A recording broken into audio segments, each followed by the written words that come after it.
just wanted to congratulate the Golden State Warriors for winning the NBA Finals. Congratulations to them. I know it was hard fought.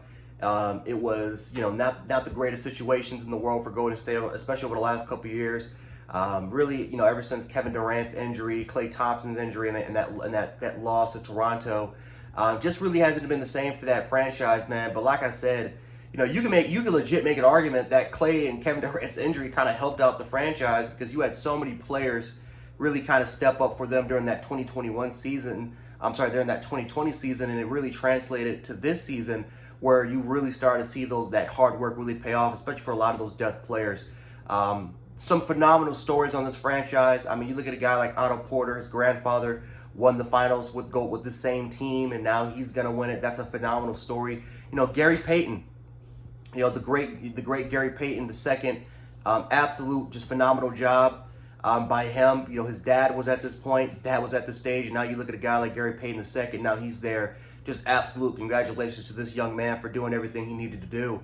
Klay Thompson, man, battling injury after injury after injury, suffered 2 horrific injuries, man, and just really didn't have that much playing time. And the fact that he kept, fighting and he kept battling back to this point, got to get a lot of credit to him because now he's a 4-time NBA champion.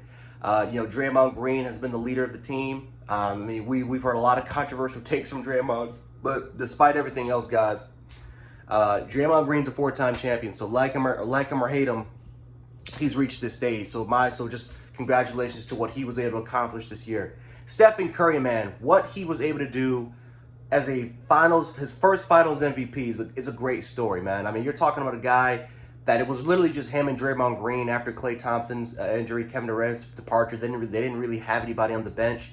So they struggled over the last couple of years, missing the playoffs. Right? Then they had the entire, they had the play-in situation.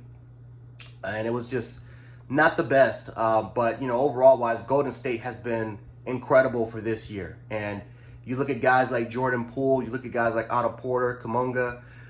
You had so many other players for them for their organization step up in place, and just nothing but just congratulations to what Golden State, and especially Stephen Curry winning his first Finals MVP after having a really bad Game 5, and he rebounded with Game 6 with one of his best NBA Finals performances, finally clinching. And he's gotten the stigma that he can't close the deal of being a Finals MVP because other role players have to step up for him. Well, today he kind of showed that he is the man when it comes to Golden State, and man, just nothing but congratulations to him.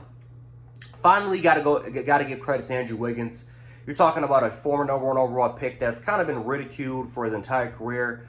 Not really being, again, you're talking about a guy that was the most talented prospect to ever come out of Canada, and now all of a sudden, a former #1 overall pick was at Minnesota for a very long time.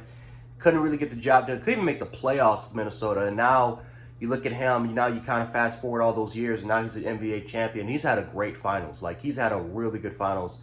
I know, again, the stats really won't show it as far as what he was able to do compared to what he did in Game 5, but he's been great defensively. He's been great defensively. What he was able to do on the boards, as arguably their best big man. He's not even a big, but you can argue he was the best big man on the team, and how he was able to just overall just be involved in this offense and the defense has just been nothing short of incredible, man.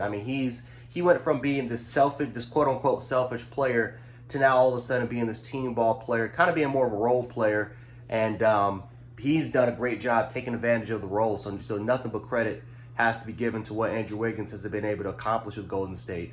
To Boston, I know it's not easy. It's tough for Boston. But at the end of the day, you guys still got a good young team, a young core. There's a lot of things that they do need to work on because I thought that Boston could have stole a couple games. But overall wise, still a young core. I know a lot of Boston fans are going to dog Jason Tatum because of his NBA Finals performance, breaking the record for most turnovers in Finals history. But Tatum is a great young prospect. He's not Kobe. I know everyone kept saying he's the next Kobe Bryant. He's not Kobe, man. He's not there. He's not at that level. But he's a guy that can maybe work towards it. And, again, he's still extremely young. He's literally my age I think we're at 23, 24 years of age. So Jason Tatum still has a lot of ball left in him, and I'm sure he'll be back at this point before. So anyway, guys, that's just my thoughts about what I, want to pretty much give out my respects to Golden State. But this was overall wise. It was a fun series to watch. I know this was a kind of more of a sloppy game, but overall wise, a fun series to watch. And we'll see what happens next season. So anyway, guys, Jan Sports, and I'll catch you guys in the next one.